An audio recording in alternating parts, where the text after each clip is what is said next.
Bueno, muy buenos días a todos. Tenemos el foro, el día de hoy, el placer de presentarles el foro in memoriam del doctor Carlos Rafael Silva, quien fuera miembro de la Academia de Ciencias Económicas. Y bueno, para comenzar, Sari Levy, que es la presidenta de la Academia, nos va a dar unas palabras y luego vamos a comenzar con el foro. Bueno, apreciados académicos de las diversas corporaciones que hoy nos acompañan, en especial de nuestra Academia Nacional de Ciencias Económicas, quisiera hacer particular mención al Instituto de Estudios Superiores de Administración IESA, que hoy nos favorece permitiéndonos el uso de su plataforma tecnológica. Un saludo muy especial a los miembros de la familia del doctor Carlos Rafael Silva, especialmente a sus hijas Isabel Carlota y Eleonor, y a sus nietos Verónica, Roberto y Marcelo, y a muchos de sus sobrinos que sé que están muy atentos a este foro. Respetable audiencia, señoras y señores. La Academia Nacional de Ciencias Económicas ha decidido organizar un ciclo de foros en memoria de destacados académicos venezolanos que ya no están entre nosotros. En primer lugar, para honrar su memoria, porque honrar a quien honor merece.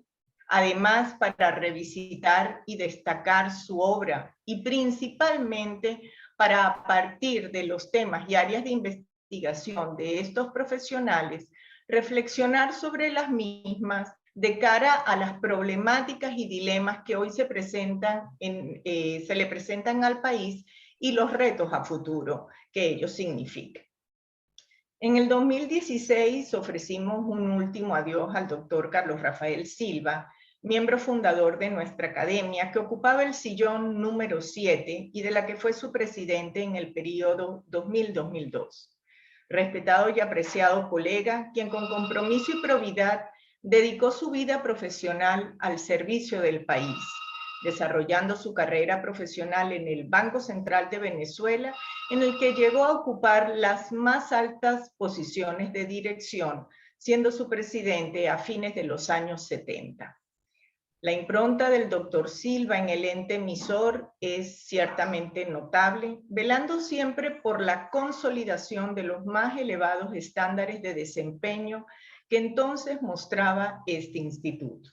Consistente con su trayectoria, mantuvo una posición crítica a las prácticas de financiamiento del déficit público del ente emisor durante este siglo, cuyas negativas consecuencias hemos padecido todos los ciudadanos venezolanos.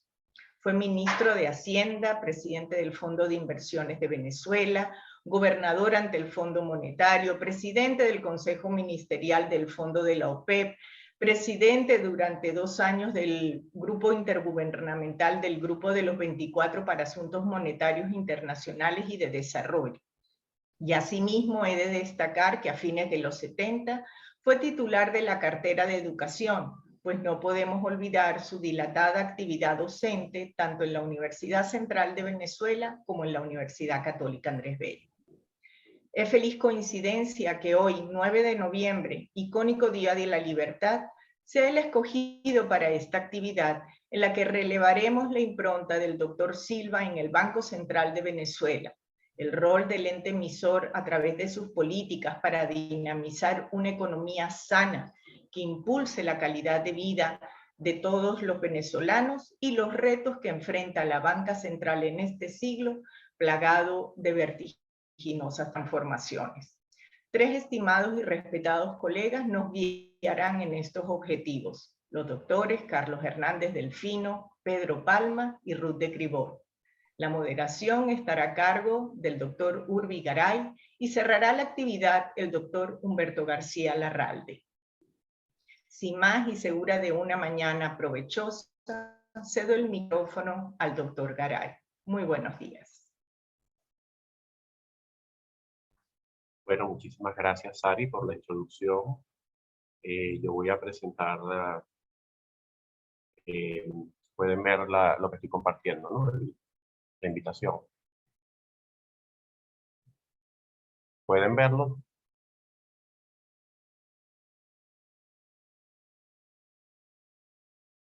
¿Puedes verlo, Sari? Lo que compartí. Ok. No, es que como me Bien. Sí. Sí, lo vemos. Perfecto. Bueno, entonces, la primera presentación está a cargo del doctor Carlos Hernández del Pino. El doctor Carlos Hernández del Pino me ha pedido que yo lea su presentación, ¿no? Cosa que voy a hacer a continuación. Primero voy a dar una breve reseña curricular del doctor Hernández del Pino. Es graduado en Ciencias Estadísticas en la Universidad Central de Venezuela y en Econometría y Economía Matemática, con el título de Master of Science en The London School of Economics, Londres. Es profesor en la UCB y en la Universidad Católica, o fue profesor en la UCB y la Universidad Católica Andrés Bello por más de 40 años en diversas materias, incluidas estadística matemática, economía teórica aplicada, historia económica de Venezuela. Es exdirector del Banco Central de Venezuela, donde ocupó posiciones técnicas y directivas por cerca de 30 años. Fue embajador plenipotenciario para la negociación de la deuda externa y presidente del Fondo de Inversiones de Venezuela. En la actualidad preside la Fundación Bancaribe para la Ciencia y la Cultura, es miembro de la Junta Directiva de Bancaribe, de la Cámara de Caracas y vicepresidente del Instituto de Estudios Superiores de Administración, IES. Su interés académico se centra en temas relacionados con la deuda pública, banca central, sistemas financieros y problemas monetarios, en perspectiva histórica y desde el ángulo de las políticas públicas. Entonces, como les comenté, yo voy a leer su presentación, su ponencia, que me lo ha pedido el doctor Carlos Hernández del Pino. Comienza diciendo, bueno, doctor Astari Levy, presidente del Comité Directivo de la Academia Nacional de Ciencias Económicas y demás integrantes de este cuerpo, distinguidos miembros de la Academia, invitados, amigas y amigos. He recibido con especial satisfacción este encargo que me honra especialmente por ser esta Academia y sus miembros destinatarios de nuestro reconocimiento, afectos y compromisos. También por compartir con los doctores Ruth de Cliboy, Pedro Palma, Humberto García Larralde y Urbi Garay, reflexiones que se integran al merecido homenaje que la casa dedica al doctor Carlos Rafael Silva. El pulso histórico de una institución relevante y única, como lo es un banco central, responde a una compleja dinámica de interacciones, en la que concurren múltiples factores. En ocasiones, esa dinámica converge hacia un cierto orden.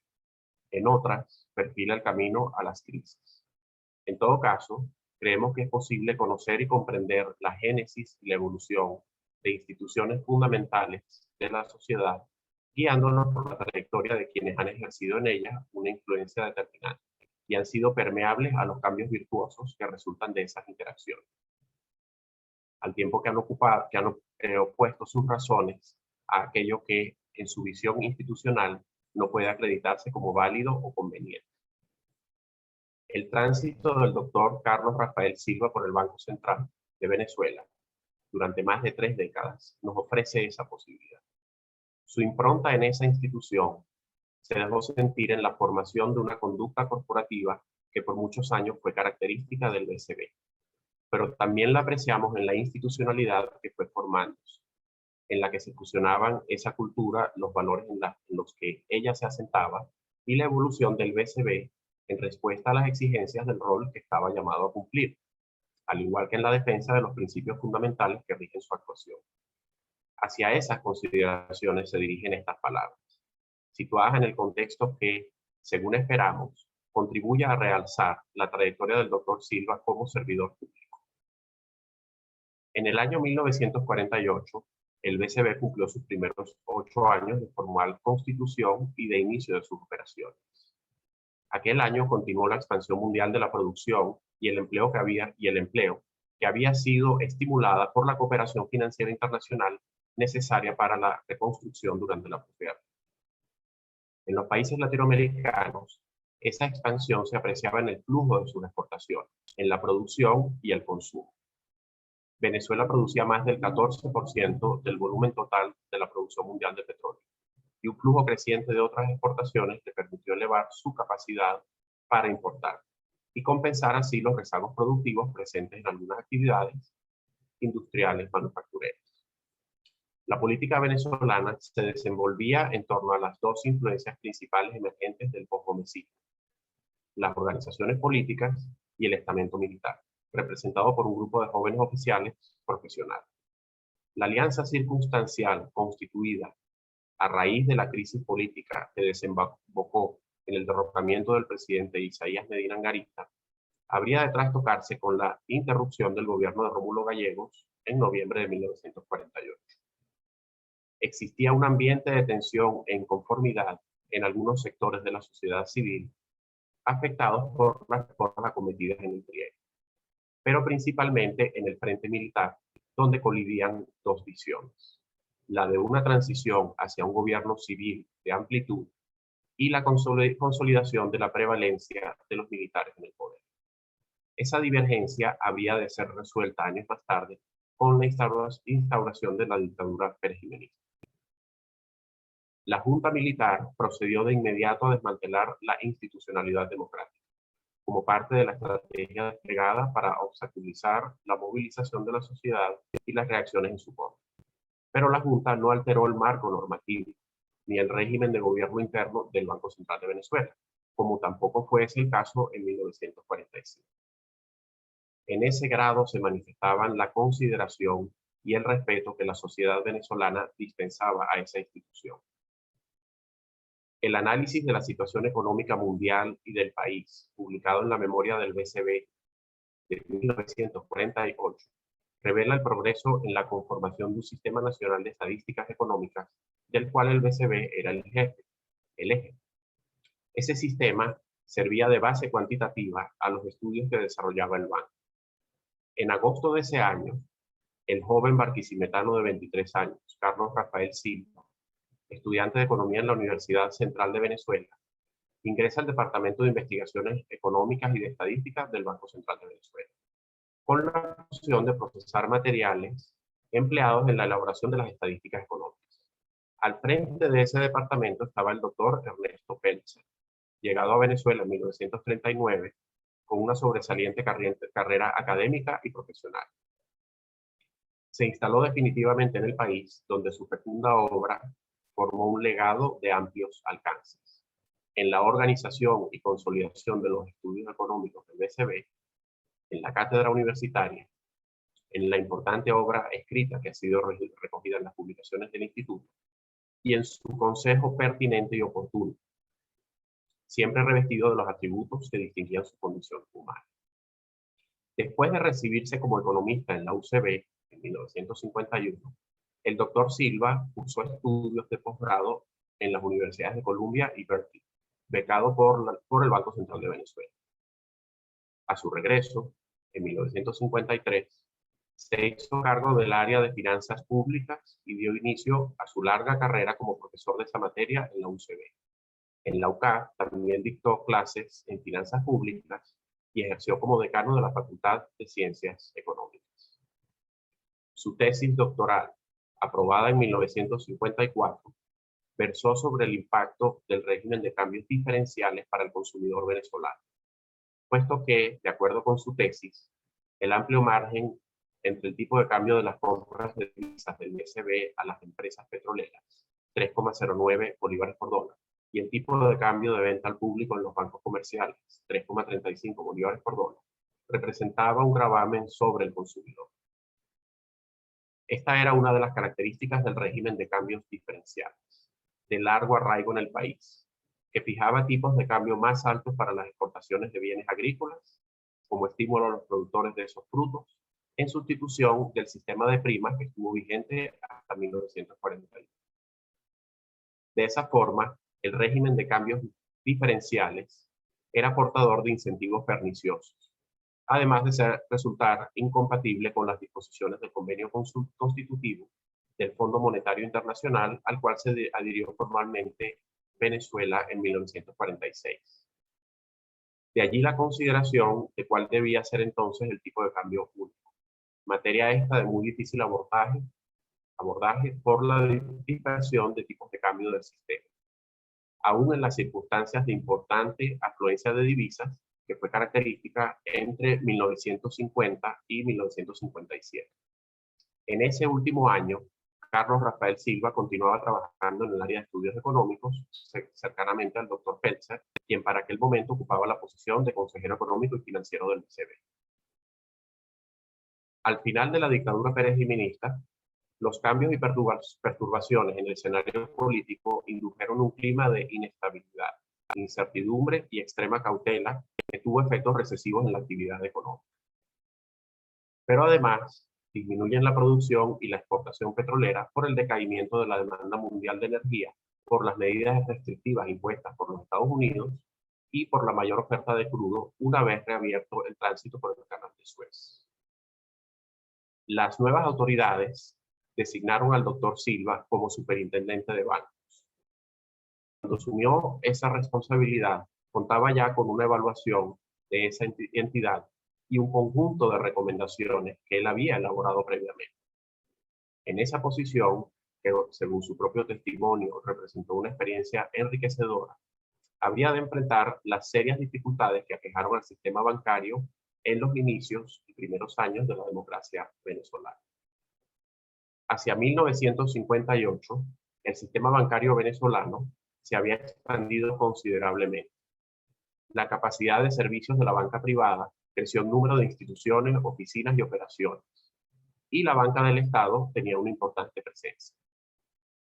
Pero las condiciones económicas generales del país, el receso económico y en particular la merma de la liquidez bancaria por una persistente salida de capitales, en un contexto de menores ingresos de divisa, creó una condición de vulnerabilidad en el sistema, con particular impacto en aquellas instituciones que mantenían un alto nivel de intermediación crediticia en condiciones desfavorables del riesgo. La creciente asistencia crediticia del BCB por la vía de descuentos, redescuentos y anticipos a instituciones en situación de estrés compensó en algún grado el menor acceso al crédito externo de la banca. En 1959, el Banco Nacional de Descuentos fue una de las instituciones mayormente afectadas por la crisis de liquidez, por lo que recibió el apoyo financiero del BCB con base en un conjunto de garantías, en el marco del programa de recuperación acometido bajo la vigilancia de las autoridades. Otras instituciones confrontaron serias dificultades en el marco de una crisis localizada en un conjunto de bancos, cuya resolución definitiva tomó varios años. En este entorno, el tránsito del doctor Silva por la Sudebank marcó una importante influencia en esa institución, catalizada por la emergencia de la crisis bancaria de esos años. En 1960, el precio promedio del petróleo venezolano fue inferior en 20% al valor alcanzado en 1957, y en consecuencia disminuyeron los ingresos de exportación, en el contexto de los cambios en la política petrolera venezolana de esos años. La respuesta de política económica a la crisis fue una combinación de disciplina fiscal, reformas presupuestarias y un cuerpo ordenado de políticas expresadas en la Ley de Medidas Económicas de Emergencia y en el Plan para la Recuperación Económica. El marco de políticas adoptado por el gobierno del presidente Betancourt en procura de la estabilidad fiscal, monetaria y externa, y la convicción de que el control de cambios establecido en noviembre de 1960 como último recurso tendría un carácter correctivo temporal, explican que sus consecuencias fueran relativamente moderadas en comparación con las experiencias de controles de cambio que siguieron. En el mercado controlado, hasta enero de 1964, ¿cuándo fue desmontado el control de cambios? El control de cambios de 1960 contemplaba un sistema de cambios diferenciales, con un mercado controlado y otro de libre concurrencia. El doctor Silva sostenía que el régimen de cambios múltiples representaba una forma de imposición sobre el gasto del consumidor venezolano, pero no así con respecto a la industria petrolera, contrariando la especie de que el sistema perjudicaba a las empresas petroleras. El doctor Silva participó en la elaboración de los anteproyectos de reformas de la Ley de Bancos y de la Ley del Banco Central de Venezuela, como integrante de la comisión creada por la Junta de Gobierno en septiembre de 1958, cuando ya cumplía funciones como superintendente de bancos. La reforma de la Ley del Banco Central de Venezuela de 1961 tuvo importantes alcances, cuyos antecedentes ubicamos en el proyecto de reforma de 1948, que no se completó. Por primera vez desde su creación, se autorizó al BCB a conceder préstamos directos al Ejecutivo Nacional para solventar déficits transitorios de caja, al igual que podía adquirir obligaciones del Estado a mayor plazo. Todo ello dentro de los límites establecidos en la ley. Fue creado el Fondo Anticíclico, que tenía la finalidad de compensar, por la vía del crédito, las insuficiencias de los recursos fiscales para contrarrestar situaciones coyunturales de contracción económica, pero no entró realmente en funcionamiento. Se incluyó expresamente en la ley la facultad de actuar como prestamista de última instancia, a los fines de auxiliar a bancos con dificultades transitorias de liquidez no imputables a fallas de la gestión. Fueron autorizadas las operaciones de mercado abierto para regular la liquidez monetaria y las fluctuaciones en el mercado de valores. Se asignó al BCB la facultad de fijar las tasas máximas de interés que los bancos podían cobrar y pagar en sus operaciones activas y pasivas, así como regular el volumen del crédito e inversiones de la banca con la finalidad de contener presiones inflacionistas. La ley asignó al BCB la facultad de ejercer los derechos y asumir las obligaciones ante el Fondo Monetario Internacional. La Ley General de Bancos de 1961 fundió en un solo instrumento la legislación aplicable a las actividades de la banca comercial, bancos hipotecarios, sociedades financieras y sociedades de capitalización que venían siendo normadas en el ámbito del derecho mercantil. En febrero de 1961, el doctor Alfredo Machado Gómez sustituyó al doctor Alfredo Espinosa en la presidencia del BCB y el doctor Silva fue designado primer vicepresidente del instituto. Carlos Rafael Silva tenía 36 años de edad cuando asumió esa posición, que cubrió ininterrumpidamente por 16 años.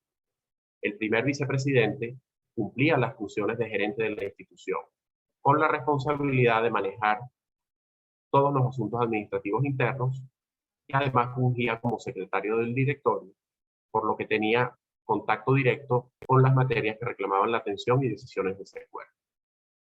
El doctor Silva se desempeñó en esa posición bajo la conducción de 3 presidentes del Banco Central. El doctor Alfredo Machado Gómez, cuyos talentos reconocimos en su trato, sus ejecutorias y sus escritos. El doctor Benito Raúl Lozada, quien ocupó esa posición en 3 ocasiones y previamente había formado parte del directorio de la institución, hombre de amplia experiencia intelectual y un destacado servidor público. Y el doctor Alfredo Lafé, persona de absoluta integridad y compromiso con el país, luego director del BCB a partir de 1992, cuando fue promulgada la ley que consagró la independencia del banco, entendida entonces como un ejercicio permanente de responsabilidad y de total adherencia a los fines, principios, valores y normas de esa institución.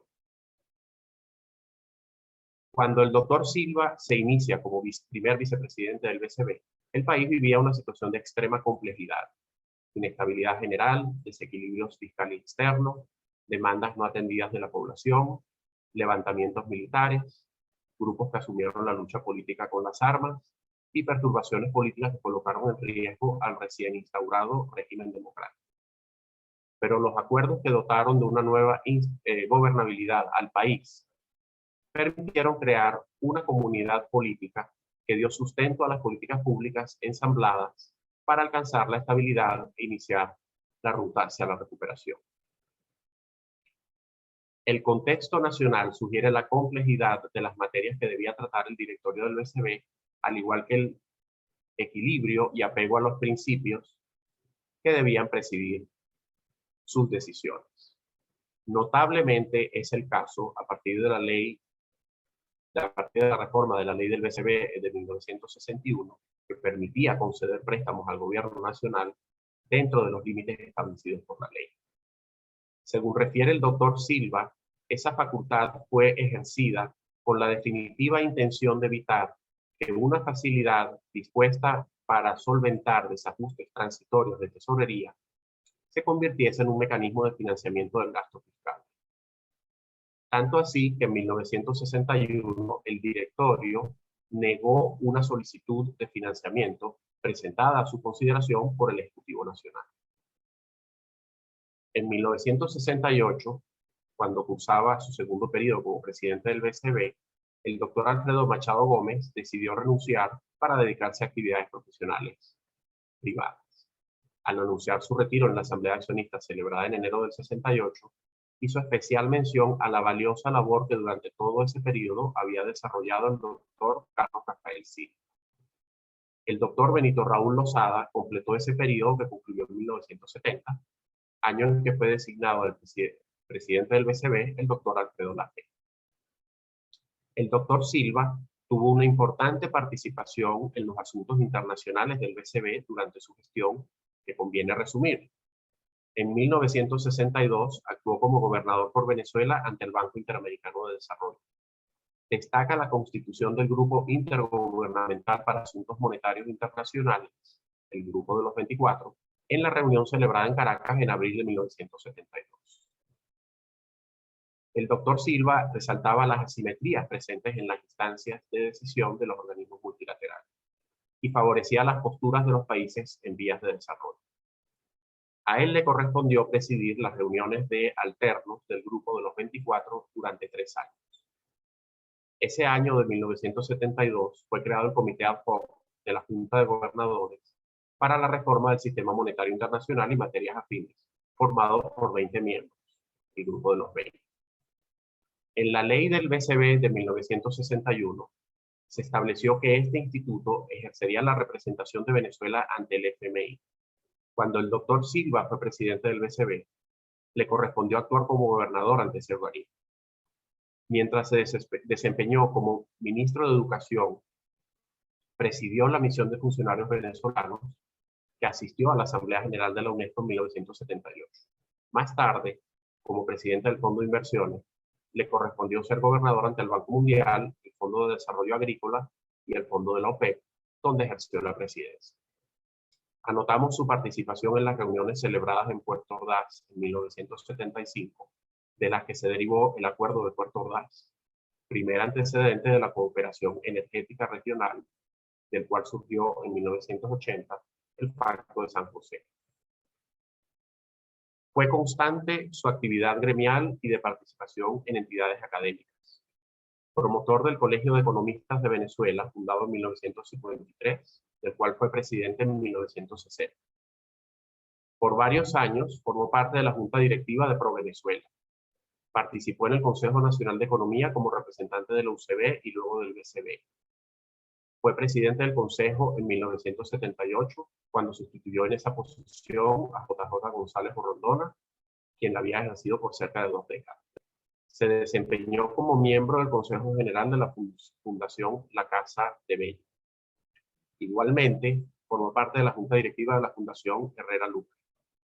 Cuando fue creada la Academia Nacional de Ciencias Económicas, ANCE, el doctor Silva se integró como individuo de número a esa corporación en 1984, conforme a la normativa que regulaba esa materia. Más tarde, entre los años del 2000 y 2002, presidió la ANCE. Como sabemos, fue destacada su participación en las actividades de la Academia, en unión de quienes conformaron la Junta Directiva en esos años. El doctor Silva concluyó de su experiencia que la ANCE es la instancia desde la cual se forman y divulgan opiniones sobre las materias de interés nacional en el talante académico que responde a esa corporación. Mientras que el Consejo de Economía Nacional es un foro de discusión de temas relacionados con la realidad económica del país desde las perspectivas que sostienen las representaciones académicas, sectoriales, gremiales y laborales que integran el Consejo. El presidente Carlos Andrés Pérez lo designó ministro de Educación a comienzos de 1977, con el cometido de lograr mejoras en la administración del voluminoso presupuesto de ese despacho. Son varios los logros que el propio doctor Silva recoge de esa experiencia: la mayor fluidez del sistema de pagos de las remuneraciones, la simplificación de la administración de la organización administrativa del ministerio, la conclusión del edificio sede y la creación de 3 universidades: Rómulo Gallegos, Francisco de Miranda y la Universidad Nacional Abierta. A comienzos de 1979, el Ejecutivo Nacional designó al doctor Silva presidente del Banco Central de Venezuela, por lo que restaba del periodo del doctor Lozada, quien renunció al cargo. En 1978 fue evidente el agotamiento del modelo de crecimiento con un patrón de gasto elevado que se desembocó en sendos déficit fiscal y en la cuenta corriente externa. Con el objeto de corregir estas distorsiones, la política económica del gobierno entrante se centró en la reducción del gasto, acompañada de una política monetaria restrictiva. Fueron removidos los controles de precios y se registró una mayor inflación en 1979 y 1980. Cuando el gobierno decide revertir ese enfoque con apoyo del incremento de los precios del petróleo, el desequilibrio externo no podía seguirse financiando con nuevo endeudamiento y desacumulación de reservas internacionales. En 1981, año en que mejoran las cuentas externas del país, el doctor Silva culminó su periodo como presidente del BCB en medio de muy valiosas manifestaciones de reconocimiento. En 1982, el descenso en los ingresos petroleros, el incremento de las importaciones, la crisis de la deuda, la reducción de las fuentes de financiamiento externo, la retracción de los ingresos de capital, la salida de capitales privados de corto plazo y la consecuente pérdida de reservas, en un clima general de expectativas adversas, fueron los factores esenciales que concluyeron hacia la crisis de febrero de 1983 y a la imposición de un control de cambios que se mantuvo hasta 1989. En uno de sus libros, el doctor Silva aludía a la existencia de expectativas irreconciliables con las realidades que ya se comenzaban a percibir en la antesala de la crisis y a la falta de armonización en las políticas públicas. El doctor Silva estaba dedicado a sus actividades académicas, profesionales y personales cuando el presidente fundador del Banco del Caribe, N.D. Dao, le ofreció la posición de director principal en esa institución a partir del periodo que comenzó en marzo de 1982. En ese grupo se desempeñó también como presidente de la Sociedad Financiera del Caribe. Sus experiencias en estas funciones fueron consideradas por él valiosas, en cuanto le permitieron adentrarse en la naturaleza propia de la actividad financiera privada y establecer relaciones duraderas. Y así fue hasta 1997, cuando concluyó esa etapa de su vida profesional. En 1984, el doctor Silva asumió el cargo de ministro de Estado, presidente del Fondo de Inversiones de Venezuela. Entendemos que la creación del Fondo de Inversiones de Venezuela explica la eliminación de la figura del fondo anticíclico en la reforma de la ley del BCB de ese año. De su experiencia en el Fondo de Inversiones de Venezuela, concluyó el doctor Silva que la escala de los proyectos de inversión pública cometidos rebasaron la posibilidad de sostener un flujo de transferencias de capital a las empresas del Estado en proceso de expansión. Y de allí la recurrencia al endeudamiento descentralizado, sobre el cual privaban requisitos de ley menos exigentes que en el caso de la República.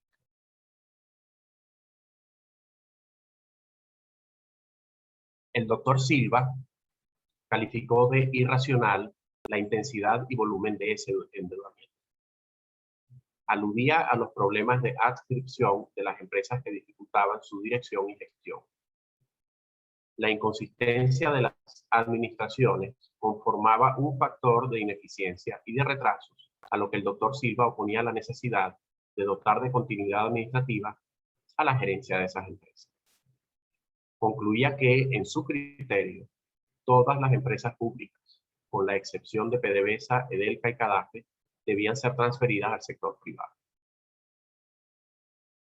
Al quedar suspendidas las funciones del presidente de la República, Carlos Andrés Pérez, en mayo de 1993, e interrumpido un programa de acción gubernamental de gran alcance y profundidad, el consenso político se inclinó por el doctor Ramón J. Velázquez para culminar el periodo presidencial iniciado en 1989. Para el nuevo gobierno, el lapso entre el 5 de junio de 1993 y el 2 de febrero de 1994 estuvo signado por riesgos y limitaciones considerables en la gestión y un ambiente de grave perturbación económica en el que se gestó la crisis bancaria que se desencadenó en 1994.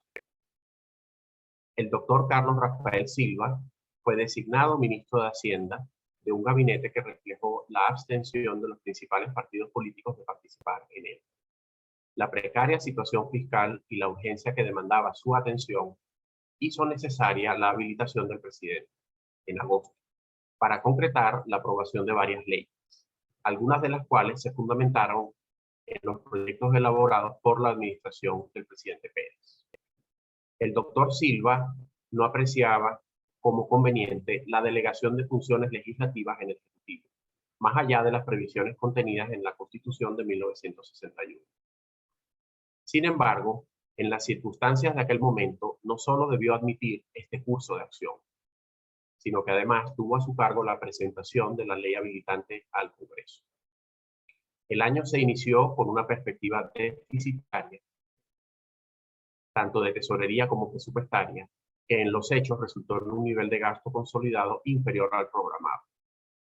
Las mejoras en la gestión de PDVSA y en las empresas no financieras del Estado, así como las reformas impositivas realizadas, determinaron un déficit público inferior al registrado en 1992.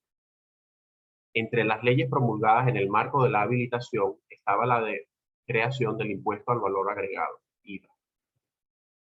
El doctor Silva mostró su desacuerdo con este impuesto en las aulas universitarias, basado en sus apreciaciones desfavorables con relación a los impuestos indirectos, pero mudó esa postura hacia una de cabal comprensión de la importancia de ese tributo.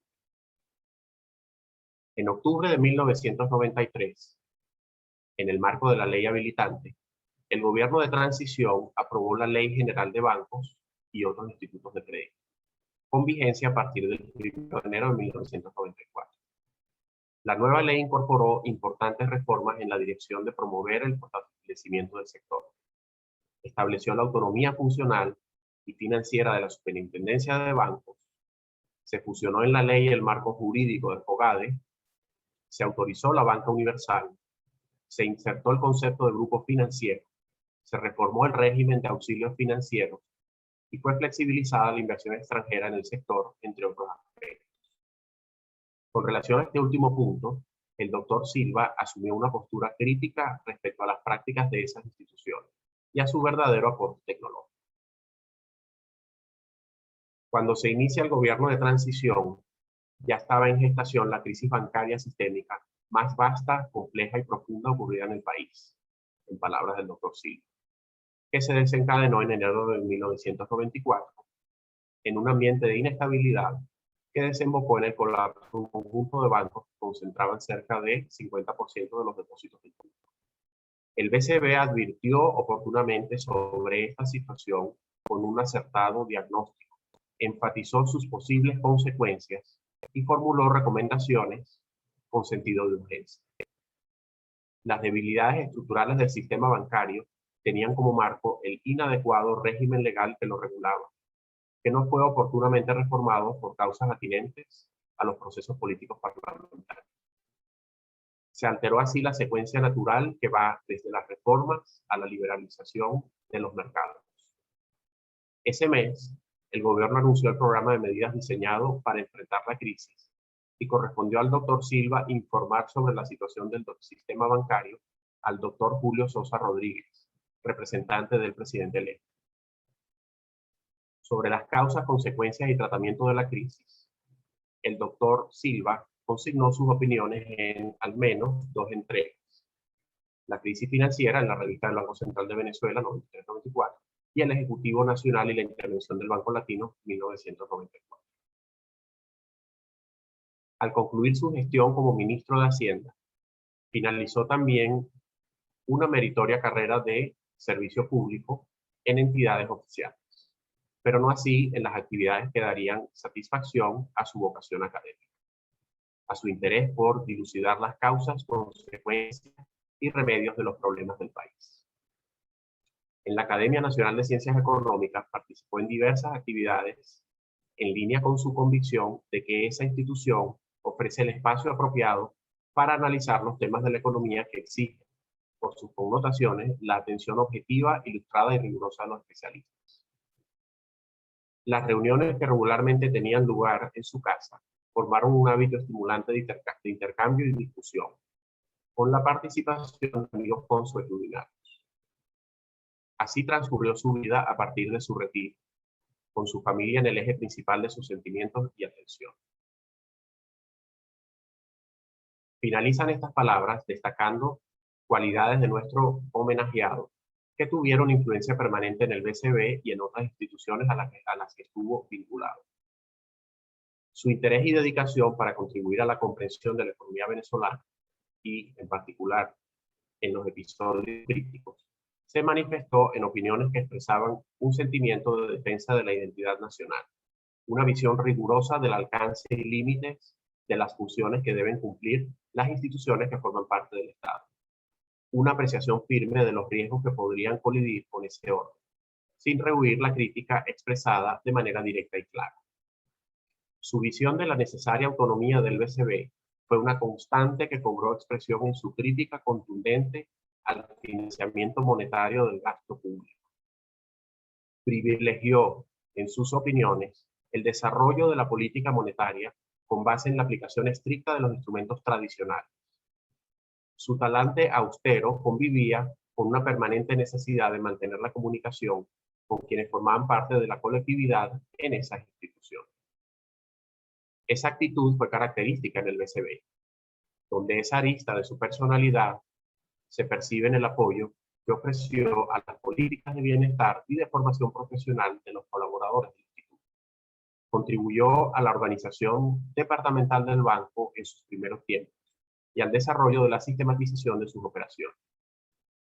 Precisamente porque su carrera se inició y desarrolló por varios años en el área de estudios, fue muy firme en la defensa de la precisión y objetividad con la cual se elaboraban los informes y las estadísticas del Banco Central de Venezuela. Como fue el caso cuando un diario capitalino afirmó que existían contradicciones en las cifras de inflación que no eran tales. Carlos Rafael Silva fue un servidor público en el sentido más amplio del término.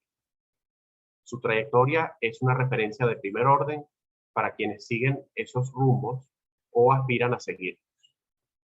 Muy agradecido por su atención y por el generoso apoyo del doctor Urbigaray, Carlos Hernández del Pino.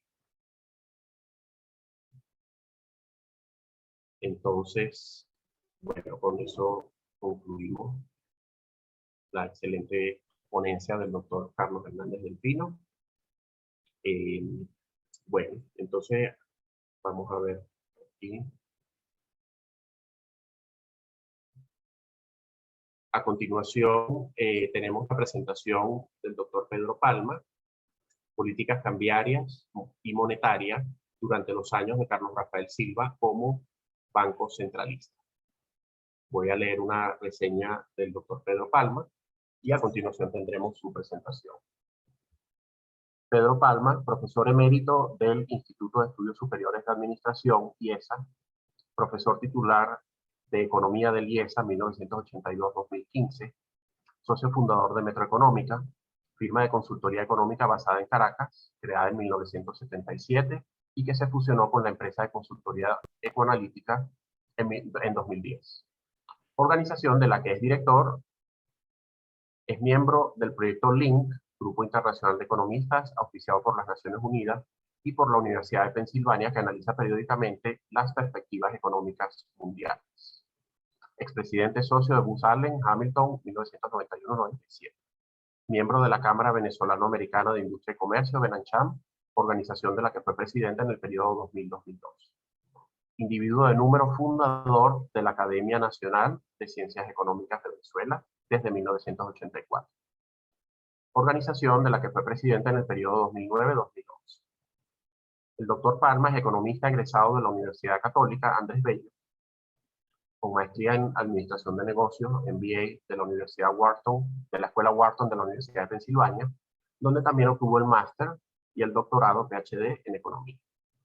Entonces, bueno, los dejamos con el doctor Pedro Palma para que haga su presentación. Tú puedes compartir ahí, o no sé si vas a compartir en pantalla.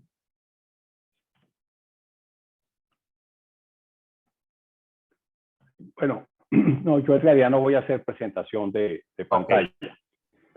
Bueno, en primer término, muchas gracias, Urbi, por la presentación y también deseo iniciar mi presentación saludando a la presidenta de la Academia, Sari Levy, a los demás colegas que nos acompañan y demás académicos que están conectados en esta presentación, y un saludo también muy especial a las dos hijas del doctor Silva, Eleonora e Isabel, que nos acompañan en la mañana de hoy. Como bien decía la presentación de Carlos Hernández Delfino, le tocó a Carlos Rafael Silva una situación realmente difícil y compleja en su condición de superintendente de bancos, organización a la que presidió a partir del año 1958, debido a que al derrocarse la dictadura de Pérez Jiménez, se produjo en el país una situación realmente crítica por una situación de una alta deuda flotante que había dejado la dictadura, por la suspensión de una serie de obras públicas que estaban en marcha y que no se concluyeron, pero sobre todo por el convencimiento generalizado de que Venezuela estaba condenada a una situación de comunismo. Triunfaba la revolución cubana en enero de 1959, y por lo tanto había la convicción de que Venezuela podía caer en una situación de comunismo y que la democracia que recién nacía tenía una vida efímera y muy pocas posibilidades de éxito. Todo eso se tradujo en salidas masivas de capital en busca de protección contra esa situación tan sumamente adversa que se producía, y ello a su vez pues se tradujo en una contracción de los depósitos bancarios sumamente intensa, que puso realmente en una situación crítica a muchos bancos, a buena parte del sistema financiero del país, que tuvo que acudir al Banco Central en busca de auxilios financieros.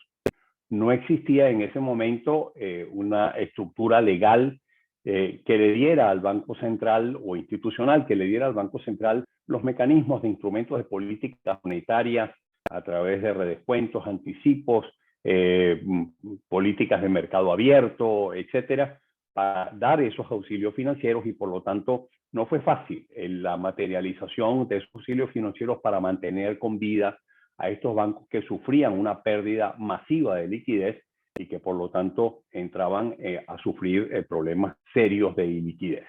Había que evitar que los mismos cayeran en insolvencia y que fuese necesaria su intervención.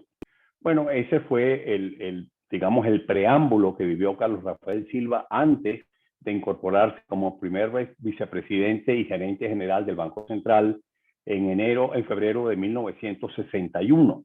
En febrero de 1961, cuando también se aprobó la Ley General de Bancos y otras instituciones financieras, que ya le dio un poco más de flexibilidad a las actividades financieras, a las actividades del sistema financiero. Se permitió, digamos, la creación de la banca hipotecaria y otras instituciones financieras que estaban orientadas o destinadas a dar asistencia financiera o dar créditos a distintos sectores, fundamentalmente al sector hipotecario, a través de la banca hipotecaria.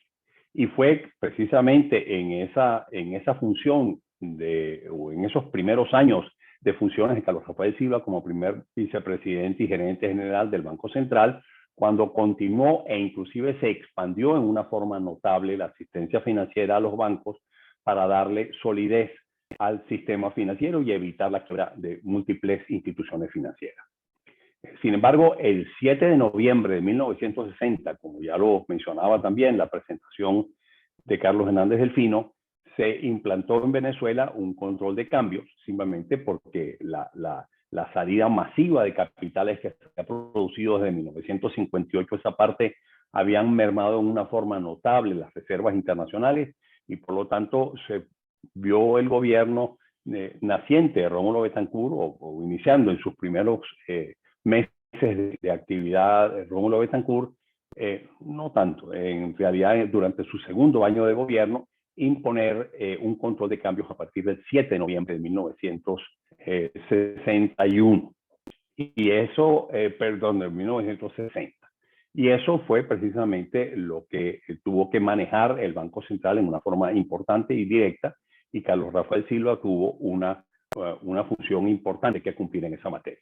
a comienzos de 1961 se le dio forma a ese control de cambio, se establecieron, se mantuvo el tipo de cambio de 3.35 que había sido establecido desde 1941, pero se permitió la existencia de un mercado paralelo donde el tipo de cambio se establecía por el libre juego de la oferta y la demanda, ubicándose ese tipo de cambio en unos niveles sustancialmente mayores, en torno a 4 bolívares 70 por dólar.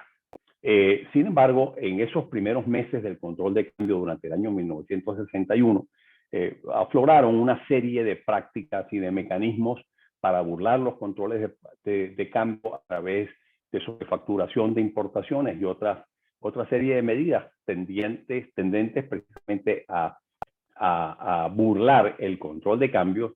Y fue así entonces como en 1962 se decidió flexibilizar en una forma notable ese control de cambio, pasando al mercado libre el grueso de las importaciones que se realizaban en el país y solamente dejando el tipo de cambio de 3.35 a las operaciones realmente más básicas y más necesarias en el país. Sin embargo, también durante esos años, durante esos primeros 3 años, de funcionamiento como primer vicepresidente del Banco Central, se implantaron en el país, como bien lo decía la presentación de Carlos Hernández, una serie de medidas que sanearon las finanzas públicas, que realmente orientaron una política monetaria de carácter restrictiva y prudente en la economía. Se consolidó, digámoslo así, el sistema financiero, se solventó la crisis financiera creada por las salidas masivas de capitales después de la caída de la dictadura de Pérez Jiménez, y a su vez eso dio origen a que aquella situación fatalista de que venía el comunismo en Venezuela, que la democracia no tenía posibilidades de sobrevivencia en el país, se disiparon, y eso entonces permitió a que en el mes de enero de 1994, en el último año de la administración de Rómulo Betancourt como presidente de la República, realmente se pudiera levantar el control de cambios y se adentrara Venezuela en una nueva etapa de tipo de cambio fijo, debido a que se estableció un tipo de cambio, se unificó prácticamente el tipo de cambio a 4 bolívares 50 por dólar, estableciéndose un tipo de 4.40 por dólares para la compra de los dólares provenientes de la exportación de petróleo y la exportación del mineral de hierro. Eso, digamos, inició una segunda etapa de tipo de cambio fijo en el país que se mantuvo durante varios años. Es importante decir que esa política de tipo de cambio fijo ya venía desde los años 30, cuando se levantó el control de cambios de 1940 a raíz de la Segunda Guerra Mundial. Venezuela vivió un periodo largo de tipo de cambio fijo a 3.35 bolívares por dólar, cosa que era posible porque estaban dadas las condiciones para que ese tipo de cambio fijo funcionara y fuese eficiente.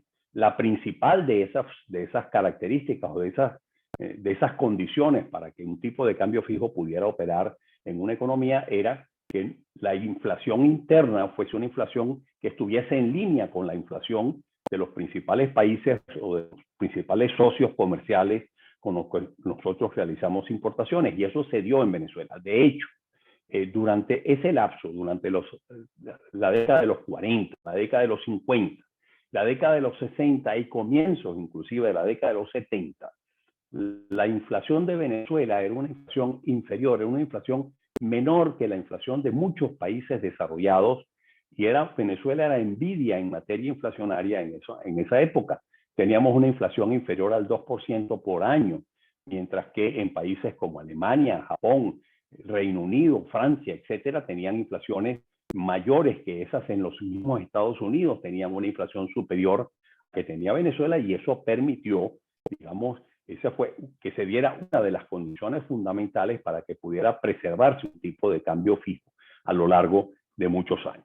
Y eso volvió a repetirse a partir del año 1964, cuando se levanta el control de cambios del gobierno de Betancourt, con un nivel superior al 3.35, como ya dije, a 4.50 bolívares por dólar, tipo de cambio que se mantiene durante el resto de la década de los años 60, hasta los inicios de la década de los años 1970.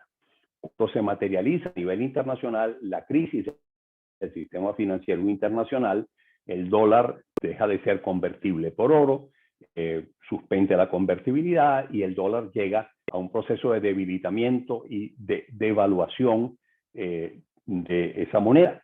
En ese momento, sin embargo, Venezuela decide revalorizar el bolívar y pasa entonces el tipo de cambio de 4.50 a 4.40 bolívares por dólar en el año 1971 y después, ulteriormente, en 1973, lo vuelven a revaluar pasando de 4.40 a 4.30 bolívares por dólar, donde se mantienen por un periodo prolongado en los años siguientes, hasta el 18 de febrero de 1983, el famoso Viernes Negro de 1983. Durante ese lapso en el que se desempeña Carlos Rafael Silva como primer vicepresidente y gerente general del Banco Central, se mantiene la inflación hasta comienzos de los años 70 en unos niveles bastante bajos que da pie para que efectivamente se pueda mantener esa condición esencial de inflación no dispar con la inflación padecida en los principales socios comerciales, que da pie a la política de tipos de cambio fijo, combinado con una mayor disponibilidad de divisas, producto de una exportación de petróleo creciente, producto de una política monetaria de carácter prudente que no está totalmente descontrolada, una política fiscal a través de la cual se inyectan a la economía los recursos que vienen del petróleo, que tampoco se desbocan, no es una política totalmente dislocada, y todo eso crea esas condiciones propicias para que ese tipo de cambio fijo se pueda mantener a pesar de ser un tipo de cambio que implica una situación de sobrevaluación de la moneda que estimula las importaciones, que afecta la capacidad competitiva del sector de transables del país, pero que se mantiene a lo largo de ese largo periodo. Digamos, en el año 1974 sucede la primera crisis energética, los precios del petróleo se disparan por la situación de la guerra del Yom Kippur de 1973, el ulterior embargo petrolero liderado por Arabia Saudita, que restringe la oferta de petróleo en los mercados internacionales, y eso dispara los precios a partir de fines del año 1973 en adelante, y hace que en el año 1974 y 1975 tengamos unos enormes superávit de la cuenta corriente de la balanza de pagos, las exportaciones de petróleo se disparan y por lo tanto los ingresos de divisas aumentan en una forma importante, y eso da origen o da pie para que el gobierno entrante de Carlos Andrés Pérez en su primera administración, que tomó posesión a comienzos de 1974, comienza a implantar una política de franca expansión de gasto público.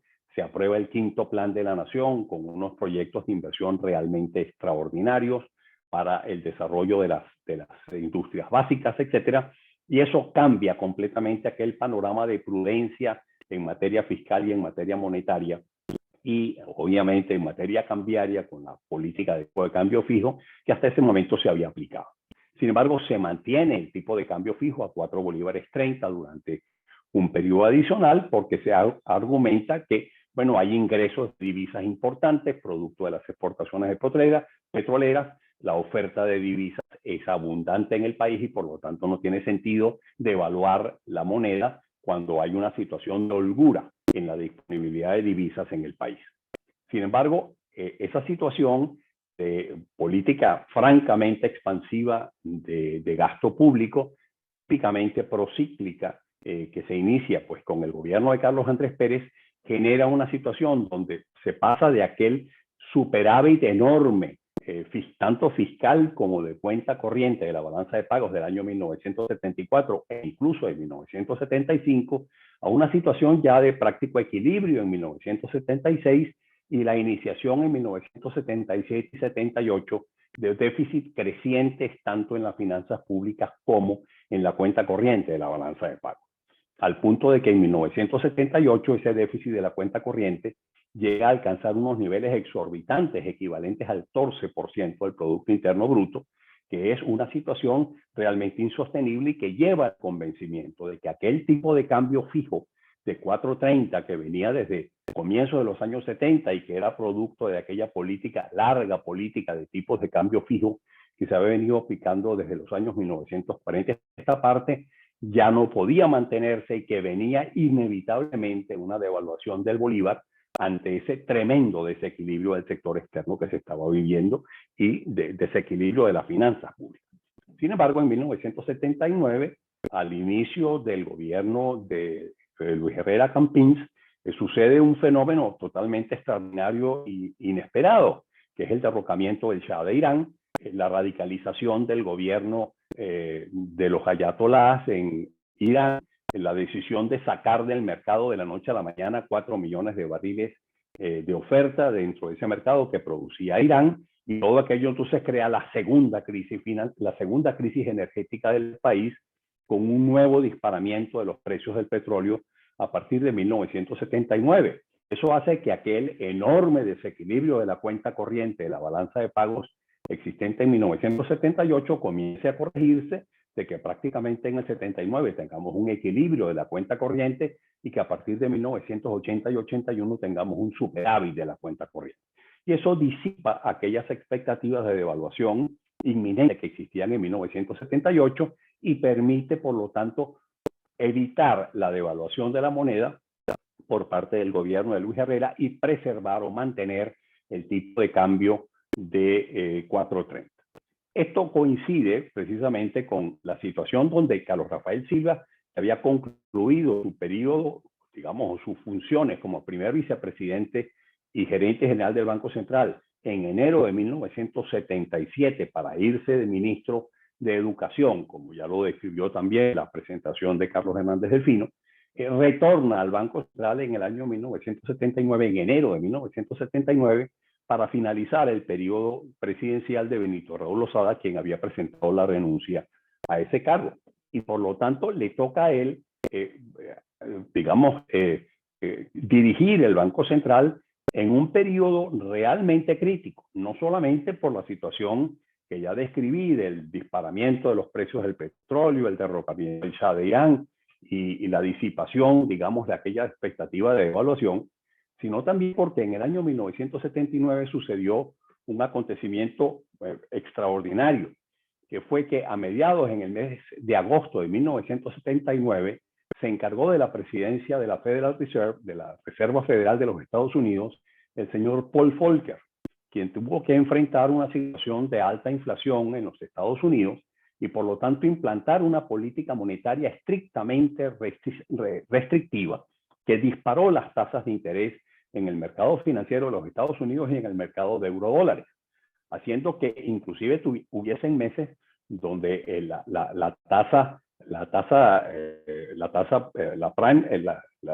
prime rate superase el 20%. Esas eran unas tasas realmente exorbitantemente altas, impensables hasta ese momento, y por lo tanto eso hizo que el mundo entero comenzara a fijarse en esas elevadísimas tasas que existían en el mercado, permitiendo que cualquier persona que colocase sus recursos en dólares en los Estados Unidos o en el mercado de eurodólares podía obtener un beneficio sin riesgo ninguno del orden del 18, 19 y 20%. No había inversión en el mundo que en ese momento diera un retorno o un rendimiento de semejante dimensión con unas características de cero riesgo.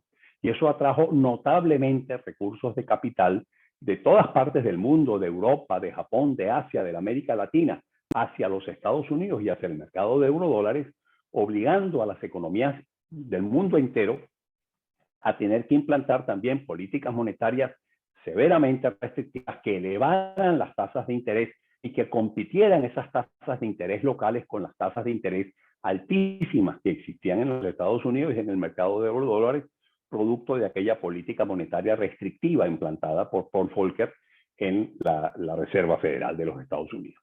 Y Venezuela no fue una excepción. El Banco Central, presidido por Carlos Rafael Silva a partir del año 79, tuvo que seguir esa misma política, elevando las tasas de interés, ajustando las tasas de interés a niveles realmente, niveles sumamente altos, mucho más altos de lo que tradicionalmente existían en Venezuela, precisamente para competir las tasas de interés de los Estados Unidos y evitar salidas masivas de capital de Venezuela hacia esos mercados.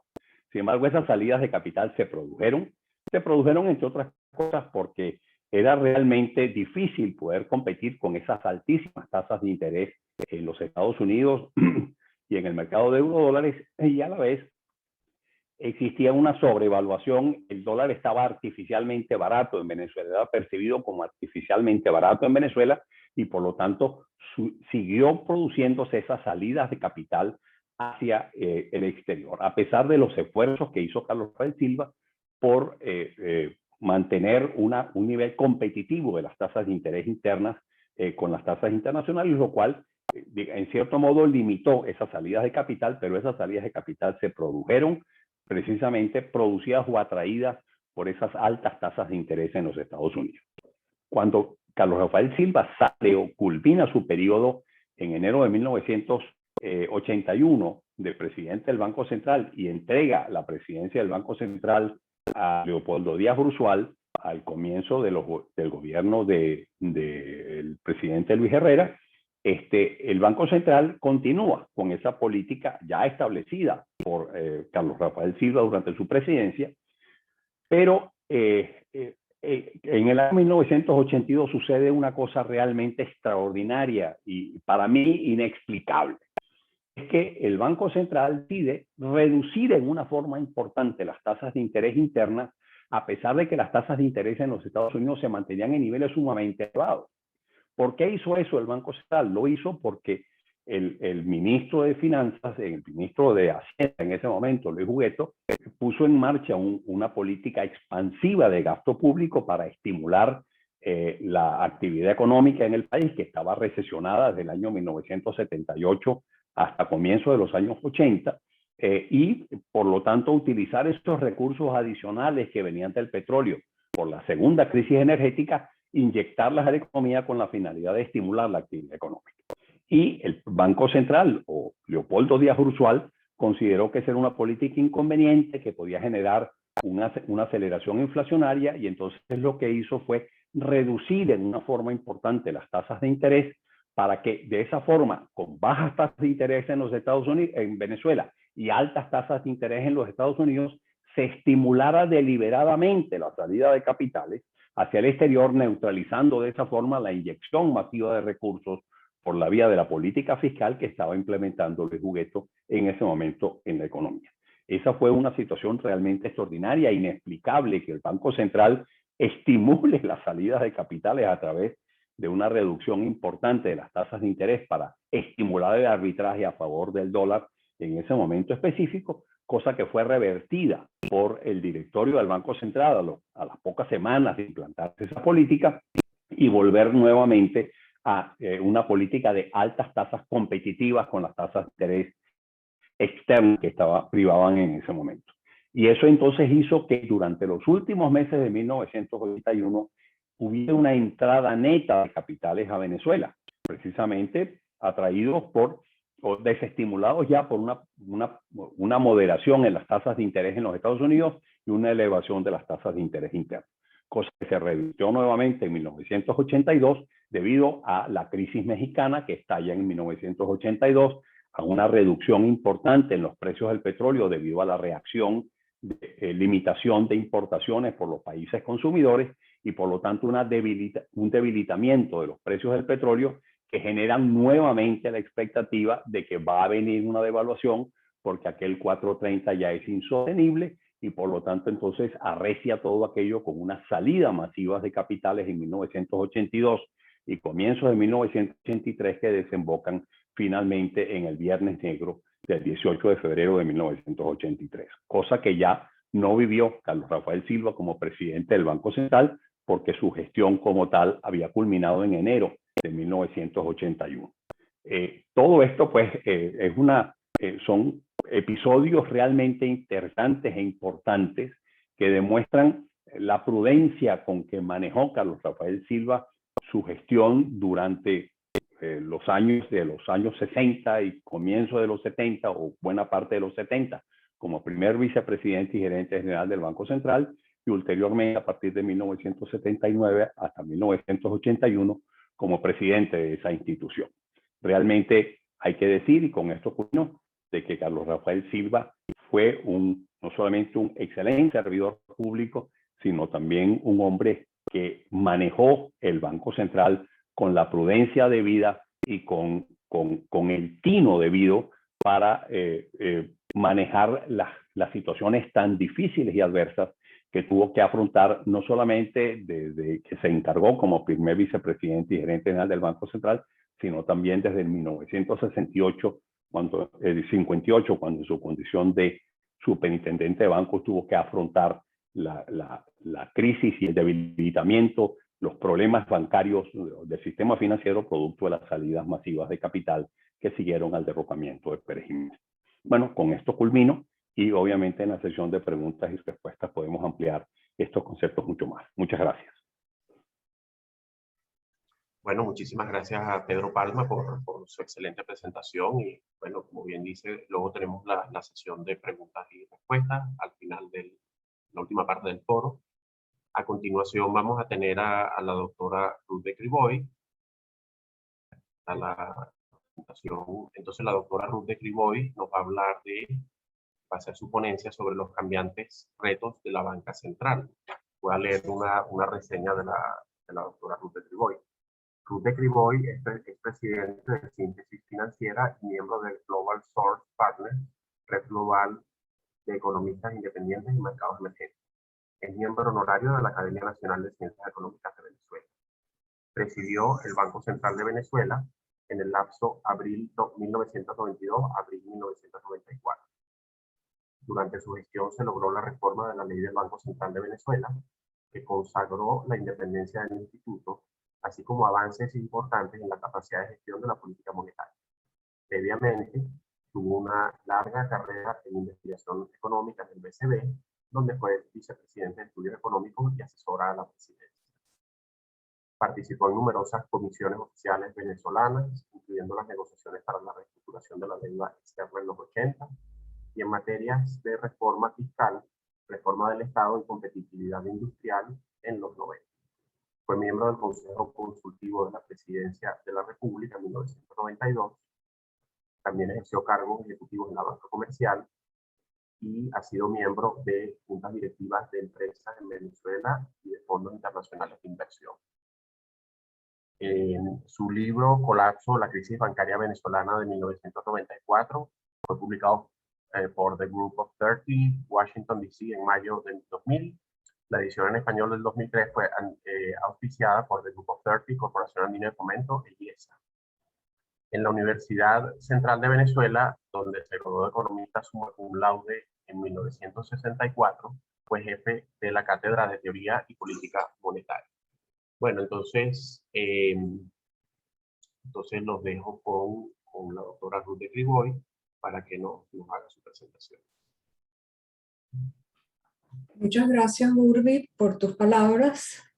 Quisiera comenzar agradeciendo a la Academia Nacional de Ciencias Económicas la oportunidad que me brinda de participar en este homenaje al doctor Carlos Rafael Silva, quien, a manera de anécdota, fue la primera persona que me entrevistó en el Banco Central de Venezuela, cuando siendo estudiante de cuarto año de economía, el doctor Ernesto Pelzer me propuso que ingresara al Banco Central como asistente técnico en el Departamento de Estudios.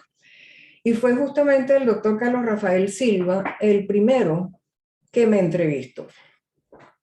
Quisiera saludar a la familia del doctor Carlos Rafael Silva que nos acompaña y también reconocer que la problemática compleja que se ha descrito en la reseña biográfica del doctor Silva, que elaboró el doctor Carlos Hernández Delfino, y en las palabras del doctor Pedro Palma, está retratada la eterna controversia entre el Banco Central de un país, Venezuela, como en todos otros, y los gobiernos y los sectores de la economía que dependen de la política monetaria para lograr sus objetivos.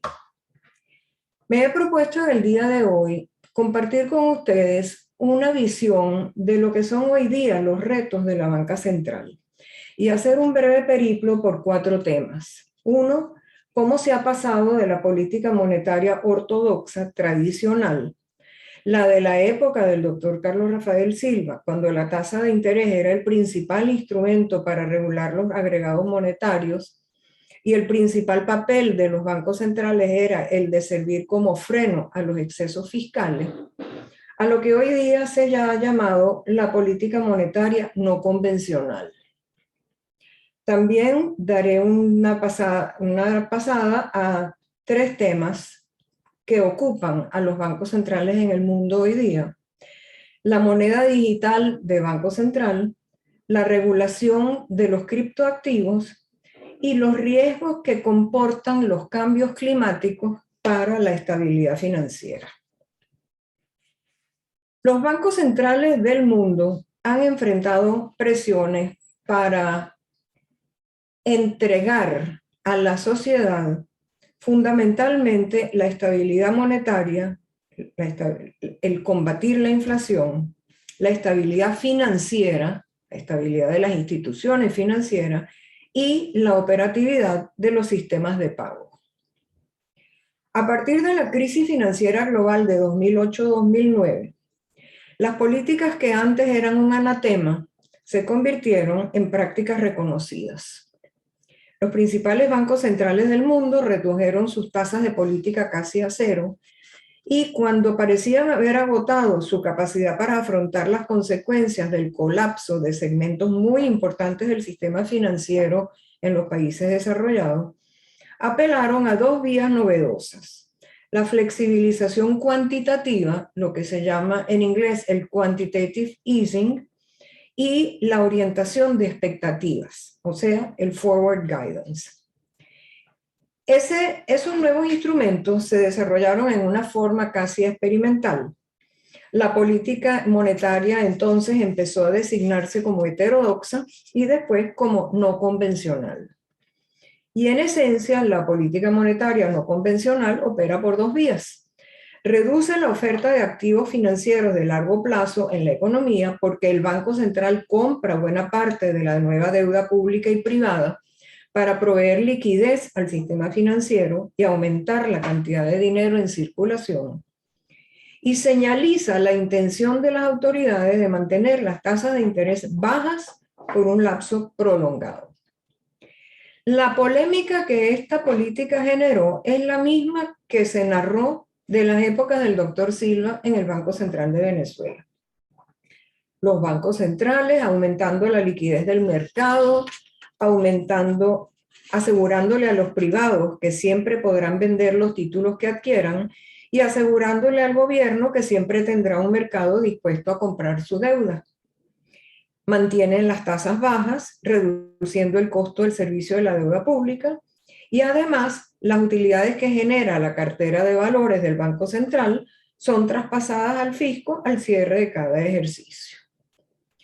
Los bancos centrales tenían que contener las expectativas de inflación alimentadas por esa flexibilización cuantitativa y empezaron a usar lo que se llamó la orientación de expectativas, una comunicación en la que el Banco Central informa su política monetaria para influir sobre las expectativas de los agentes económicos y las condiciones financieras en general. El desafío comunicacional de los bancos centrales está en transmitir al público un compromiso creíble para alcanzar los efectos deseados y reservarse la flexibilidad necesaria para adaptarse a los cambios que puedan producirse y empezar a salirse de ese camino en el cual ingresaron a raíz de la crisis financiera. ¿De qué depende el éxito de esa orientación de expectativas? De la claridad del plan del Banco Central, de la transparencia en sus actuaciones para anclar las expectativas y fortalecer la demanda de dinero, y de la profundidad del mercado de deuda pública, de modo que las operaciones de rebalanceo de los portafolios lleven las tasas de interés a moverse en el sentido que el Banco Central desea. La orientación de expectativas entró en en la caja de herramientas de la banca central y de hecho se está discutiendo cómo incluirla en los marcos formales de la política monetaria. Esa fue la respuesta a la crisis financiera del 2008-2009. En el 2020 vino la crisis producida por COVID. Y al igual que en el 2008, se produjeron masivos programas de flexibilización cuantitativa y los bancos centrales de países industriales y de muchos países en desarrollo ejercieron su función orientadora de las expectativas, de manera que a estas alturas, después de los masivos programas de inyección de fondos que han puesto en práctica los bancos centrales en la mayor parte de los países para evitar la recesión inducida por la pandemia, no hay riesgos inminentes de inflación, a pesar de que la inflación está en el tope de la agenda de los debates. El público no teme esas explosiones inflacionarias porque creen en los bancos centrales y en su compromiso con la inflación baja y el costo de la deuda pública bajo. Se discuten los riesgos inflacionarios y en numerosos foros verán nuestros escuchas y nuestra audiencia que se discute los efectos de la monetización de la deuda pública y privada, que son riesgos que no pueden descartarse. Se debaten los criterios utilizados para la política de targeting de la inflación cuando los mercados se tornan hipersensibles a cualquier señal de que el Banco Central piensa relajar su vigilancia sobre la inflación. Hay serios debates en torno a ese nuevo rol de la política monetaria y de los bancos centrales como monetizadores de la deuda pública, que podrían inflar los precios de los activos y dar lugar a burbujas especulativas, aunque el precio de los inmuebles a nivel internacional está subiendo, según dicen los análisis, más por los cambios demográficos y el estilo de vida que ha producido la pandemia que por las burbujas especulativas que pudiese haber promovido los bancos centrales. Existe la preocupación de que las economías se recalienten, existe la preocupación por mantener los espacios fiscales y también está en el otro extremo el riesgo de que las políticas fiscales y monetarias demasiado cautelosas prolonguen la recesión, profundicen la debilidad en la demanda y agraven la crisis desencadenada por la pandemia. En este momento, estamos en la víspera de que comiencen los bancos centrales más importantes, la Reserva Federal, el Banco Central Europeo, a desmontar el apoyo financiero a los mercados que comenzó con la pandemia en el 2020. La estrategia de salida de estas políticas va a ser un tema que va a ocuparnos por un buen tiempo. Por lo pronto, las tasas de interés siguen bajas y el desafío está en evitar que se dispare la inflación y se entronice la deflación, perdón. Antes, los bancos centrales tenían un instrumento. Hoy día tienen que balancear dos para poder salir de esta coyuntura: la tasa de interés y la flexibilización cuantitativa. Y existe la preocupación de que si hacen al mismo tiempo un aumento de tasas y una disminución del apoyo financiero a los mercados, se puede desencadenar una recesión innecesaria. Y ha aparecido en escena la llamada política monetaria progresiva, que introduce temas de la inequidad en la distribución del ingreso y los retos ambientales a la discusión de la política monetaria. Y entonces, quienes propugnan la política monetaria progresiva dicen que el dinero creado por la banca central a través de la flexibilización cuantitativa, en lugar de ir a los mercados financieros a través de la compra de deuda pública, debe dinamizar la transición verde, es decir, la transición hacia un mejor control de los retos climáticos, canalizando el dinero a los organismos internacionales como el Banco Mundial, el Banco Europeo de Inversiones y los diversos entes que se están ocupando de la inversión verde para comenzar a producir la energía y los bienes verdes que la humanidad necesita. Y que se mitigue el efecto inflacionario aumentando los impuestos a los contribuyentes de elevados ingresos. Ahí está ese debate en este momento. Pasemos al segundo tema, la moneda digital de Banco Central. Todos hemos presenciado cómo han proliferado las múltiples modalidades de dinero digital en el mundo, las criptomonedas y los diversos medios de pago digitales que llevaron a los bancos centrales a adentrarse en este tema. Hoy día hay más de 9.000 criptomonedas en el mundo. Bitcoin fue la primera y hay muchas otras versiones de dinero digital basado en procesos distribuidos, el blockchain, sin un ente central que verifique la validez de la transacción. Las múltiples formas de dinero digital que permiten transferir fondos de manera casi instantánea con alta seguridad de finalidad en los pagos está cambiando la fisonomía de los sistemas de pago. Y los bancos centrales no se pueden quedar fuera de esta revolución digital.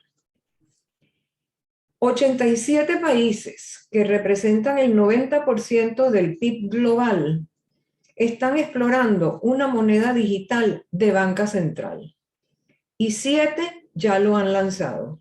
Nigeria es el más reciente, 2 de ellos están muy cerca en el Caribe, Bahamas y la Comunidad del Caribe Oriental. Los países desarrollados lo están estudiando.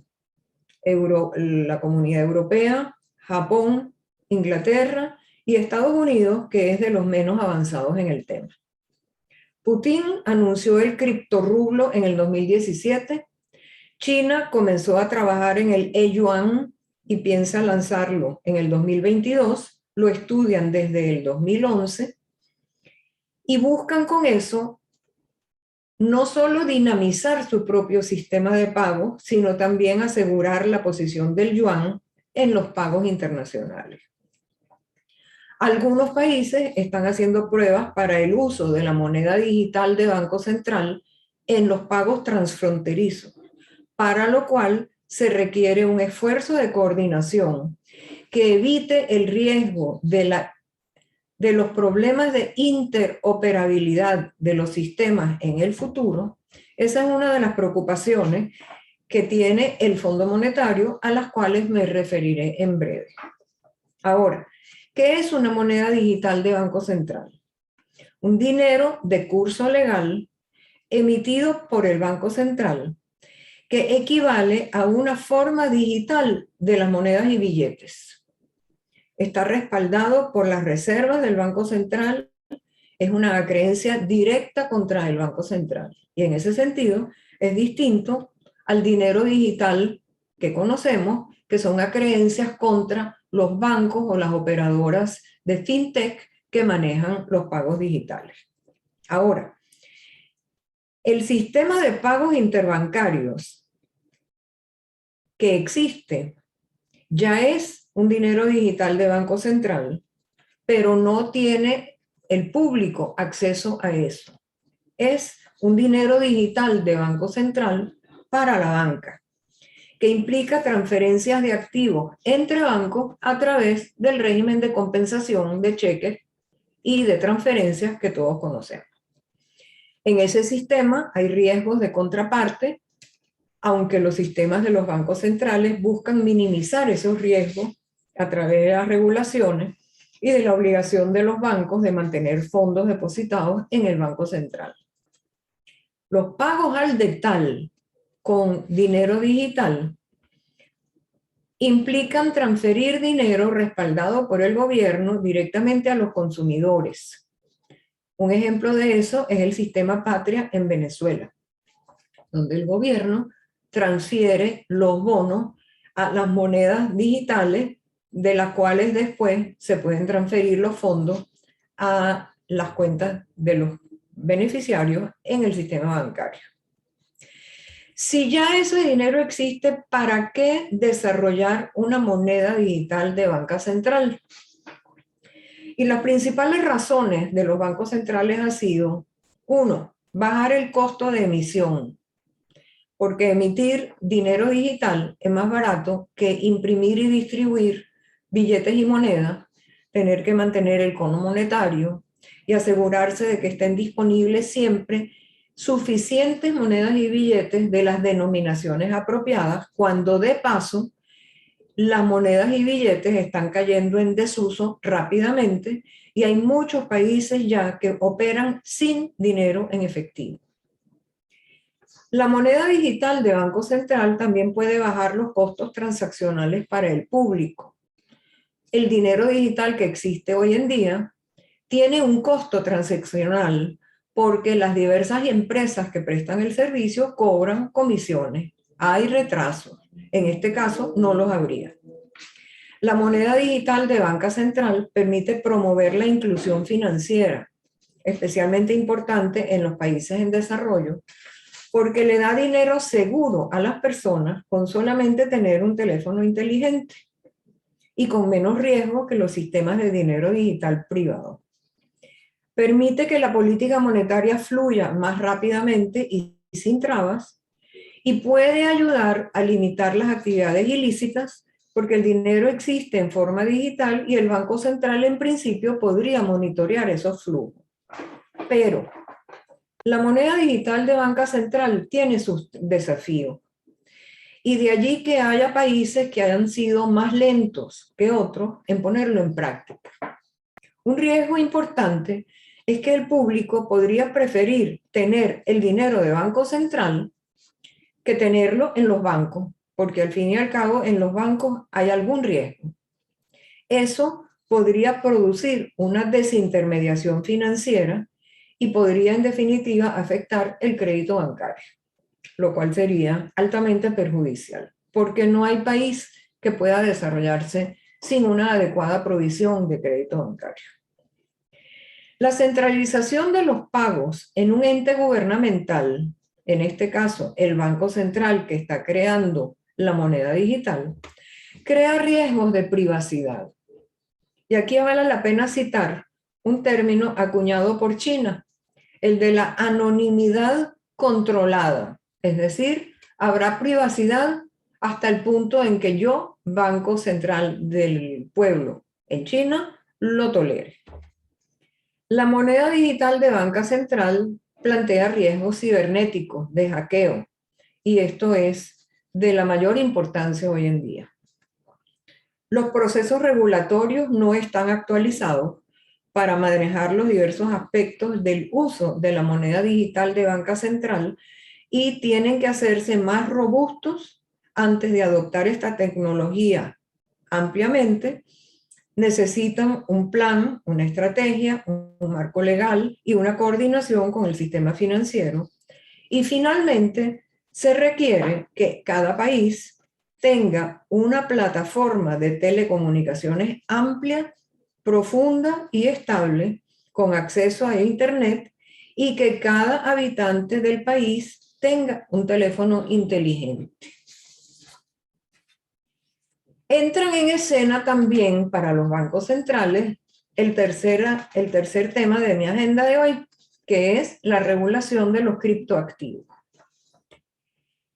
Los criptoactivos realmente están a la raíz del nacimiento de la idea de una moneda digital de banca central. Los criptoactivos están asegurados por la criptografía, sistemas que hacen difíciles de duplicar o falsificar estas monedas. Las transacciones pueden ser seguidas, permiten transferencias directas y fluidas de fondos sin intermediario. El cambio de manos se registra en registros públicos encriptados que son de libre acceso. La minería permite que todas las acciones puedan ser verificadas. No hay gobiernos involucrados. El ecosistema de las criptomonedas en el mundo es un mundo sin regulaciones que dicten los términos de cada transacción, pero Las criptomonedas plantean el riesgo potencial de crear serios desajustes en los sistemas de pago, y de allí la preocupación de los bancos centrales por conocer, vigilar y regular lo que pasa en ese ámbito. Las causas son varias. Primero, la anonimidad de los criptoactivos crean brechas para los reguladores y abren canales para el lavado de dinero y el financiamiento al terrorismo. Las autoridades pueden hacer seguimiento a transacciones, pero no podrían identificar a las partes de la transacción. Recientemente hubo un hackeo a una importante cadena de transmisión de electricidad en los Estados Unidos, donde los hackeadores pidieron un rescate en criptomonedas. Y para crédito de las autoridades de los Estados Unidos, lograron identificar buena parte de ese dinero y recuperar los fondos, pero eso no es tan fácil. El segundo problema es que el ecosistema cripto opera en distintas jurisdicciones y eso hace la coordinación internacional más difícil. Además, operan mayormente en los centros offshore, donde la supervisión es casi imposible a menos que haya una buena coordinación internacional. Otro problema es que el desarrollo de los criptoactivos es particularmente acelerado en las economías emergentes. Y allí lo que hace es facilitar la criptoización, que es el equivalente a la dolarización, donde la moneda nacional es desplazada por las criptomonedas y se reduce el espacio de acción de la política monetaria. Las criptomonedas crean riesgos a la estabilidad financiera por riesgos de fondeo y de solvencia que existen en el ecosistema cripto, aun cuando parezca a prueba de balas.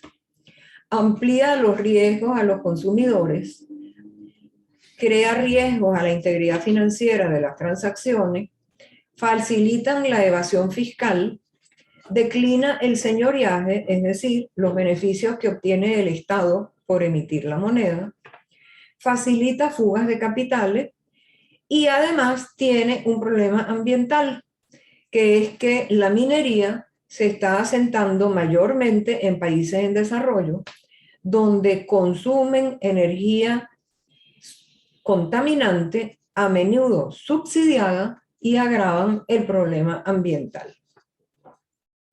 El Fondo Monetario ha propuesto esencialmente 6 iniciativas. Los reguladores y supervisores deben estar en condiciones de monitorear el rápido avance del criptosistema, recopilando data y conociendo mejor lo que sucede.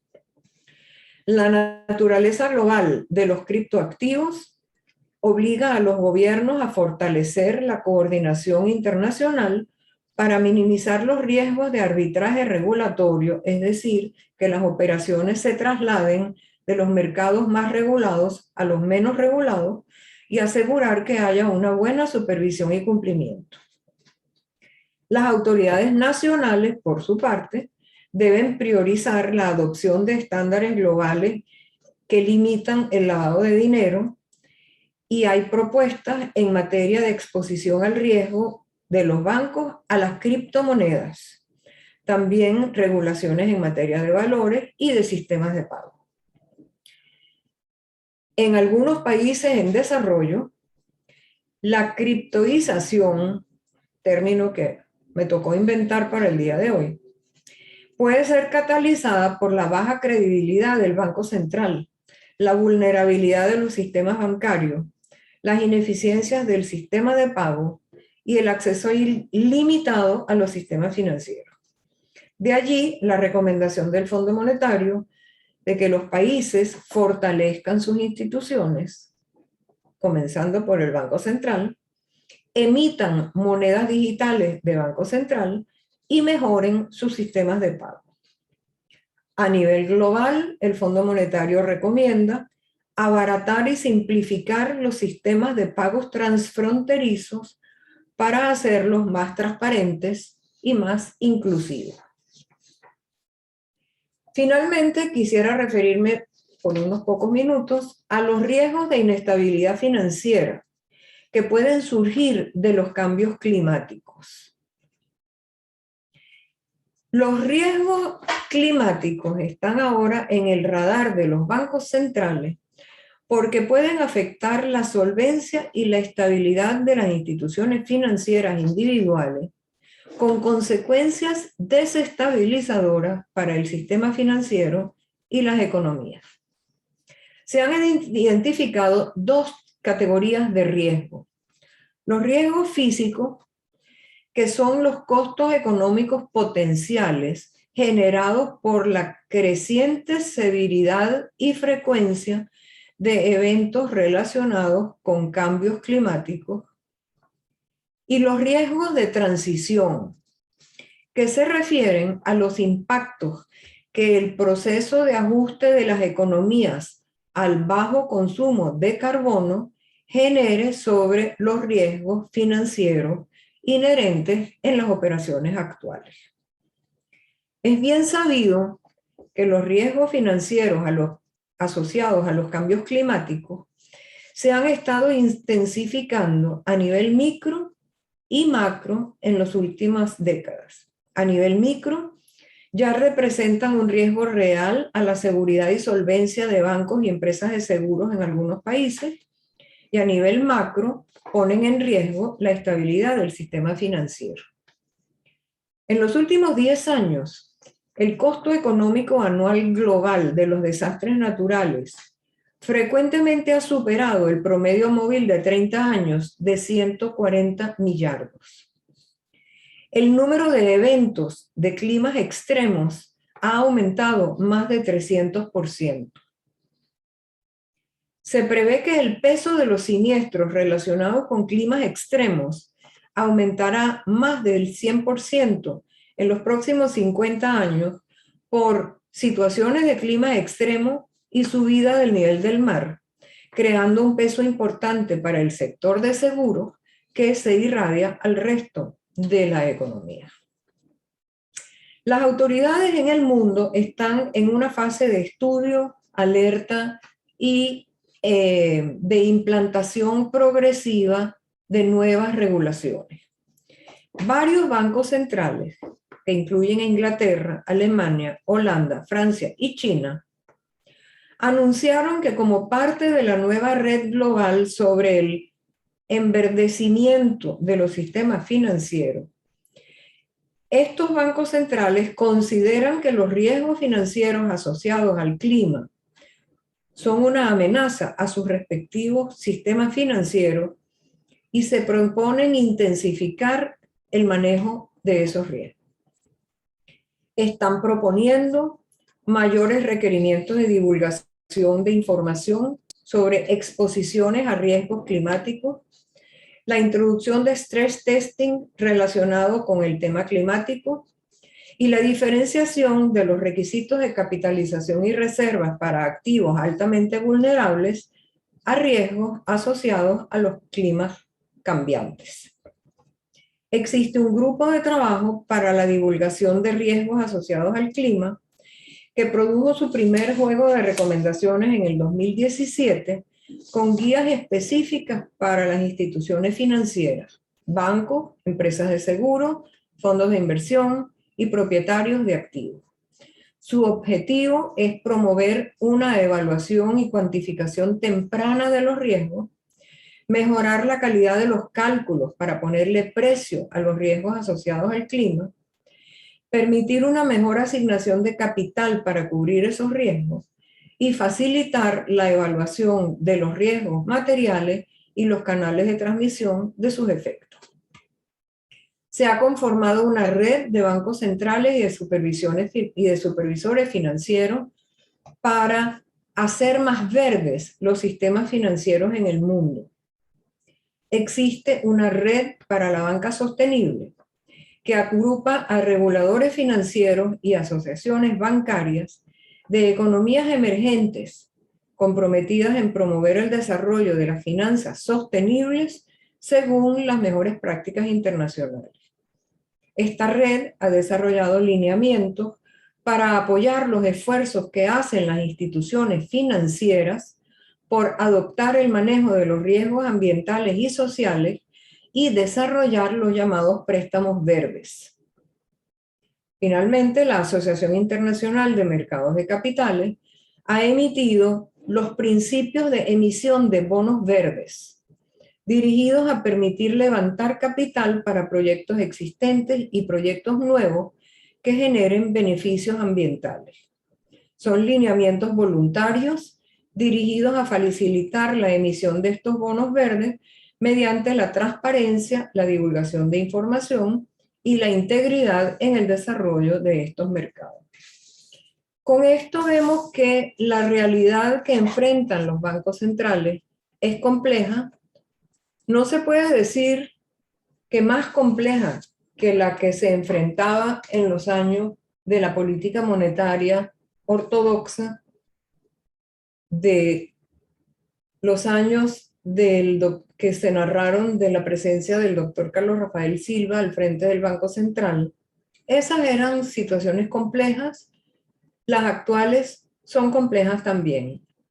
Los problemas de antes siguen existiendo, se han agregado problemas nuevos que generan debates interesantes y espero que este periplo haya ayudado a incorporar la dimensión de los retos de la banca central moderna a este evento. Muchas gracias.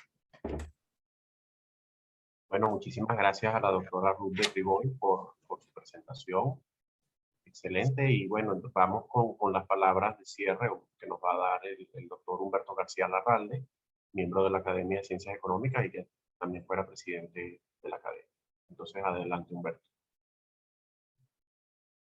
Micrófono. El micrófono, Humberto. A ver.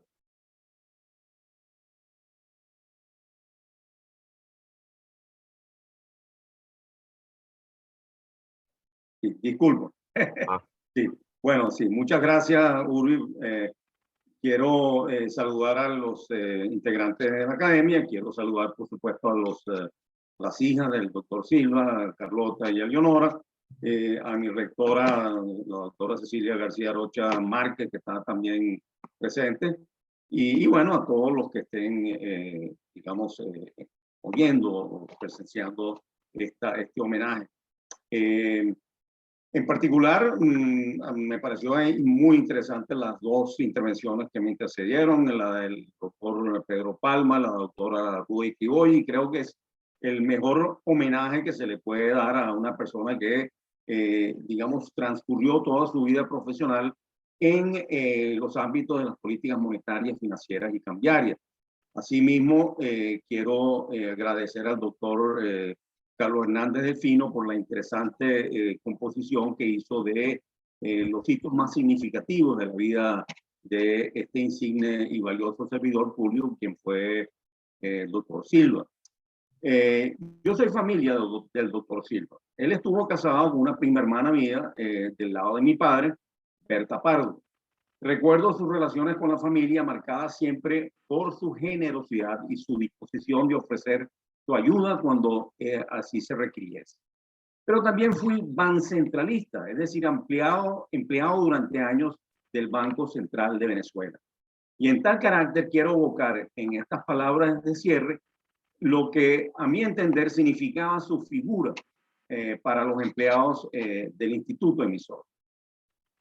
En los años que ejerció como primer vicepresidente gerente del Banco Central de Venezuela, el doctor Carlos Rafael Silva tenía la costumbre de recorrer cada semana los departamentos y oficinas del edificio sede como parte de sus responsabilidades supervisoras, pero también para enterarse de primera mano de hechos que pudieran ser de su interés particular y profesional.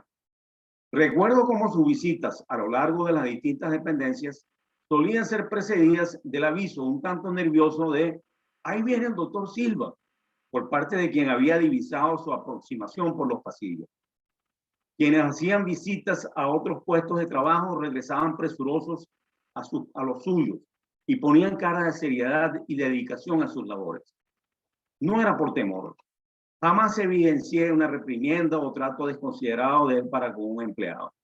Más bien su trato era de confianza y afabilidad, portando casi siempre una leve sonrisa que insinuaba apenas entre labios. Su presencia, y ahí no tengo dudas, lo que transmitía era un sentido de autoritas, fundamento del respeto profundo y, por qué no, también cariño, expresado por quienes trabajábamos en el banco, hacia quien conducía admirablemente, con eficiencia y celo profesional, una institución que en esa época era paradigma de seriedad y responsabilidad en la administración pública. Los economistas hemos estado argumentando desde hace algunas décadas la importancia de las instituciones como forjadoras del desempeño económico y del desarrollo de una nación. Pero las instituciones no son entes abstractas, vacías, impersonales. Más allá de su cuerpo normativo, deben su capacidad de incidir en el comportamiento social y humano, sea en el plano político, social, cultural o económico, a las personas que las conducen, a quienes le dan contenido a sus potestades. Si hay algo que resume la valiosa y productiva gestión del doctor Carlos Rafael Silva, bien sea como primer vicepresidente gerente o posteriormente como su presidente del Instituto Emisor, fue que él, quizás más que nadie, encarnó este rol institucional en el BCB. Los que trabajamos con Carlos Rafael Silva podemos afirmar sin duda que, como servidor público del más alto nivel, encarnaba la institución. Profesionales como él son los que hacen falta en estos momentos tan difíciles por lo que atraviesa Venezuela. Gracias.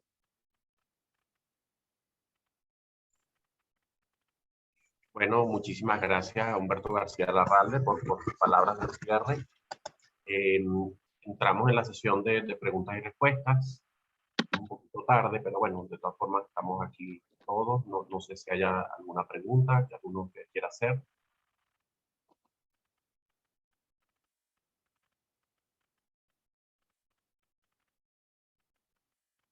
Bueno, entonces, en ese caso, pues, bueno, les quiero dar muchas gracias a todos por su presencia en este foro.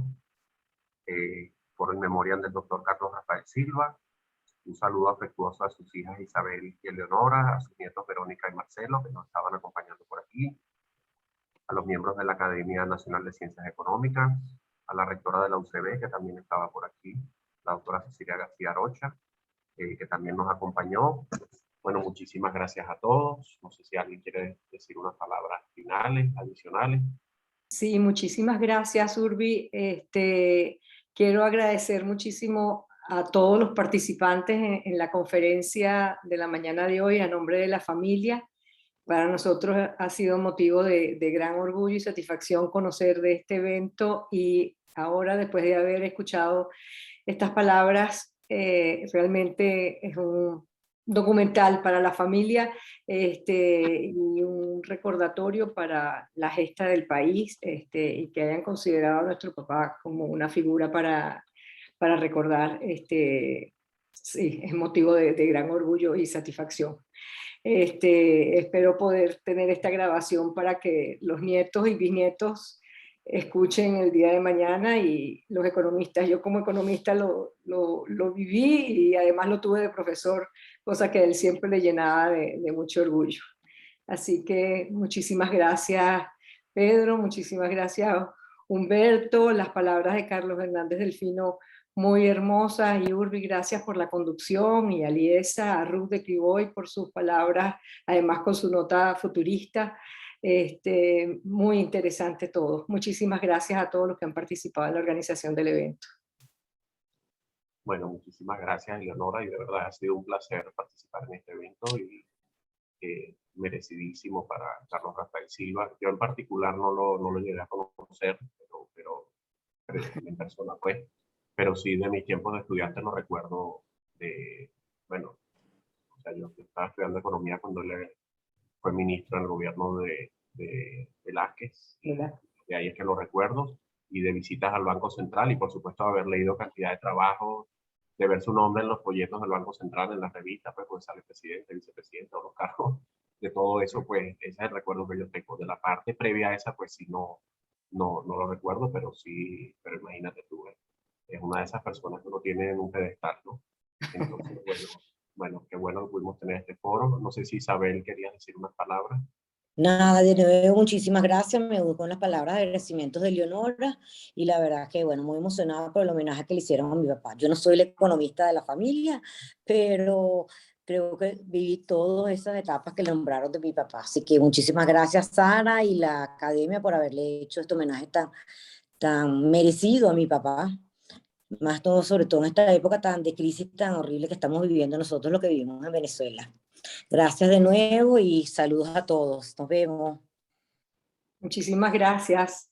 Bueno, muchísimas gracias a todos y bueno, hasta luego.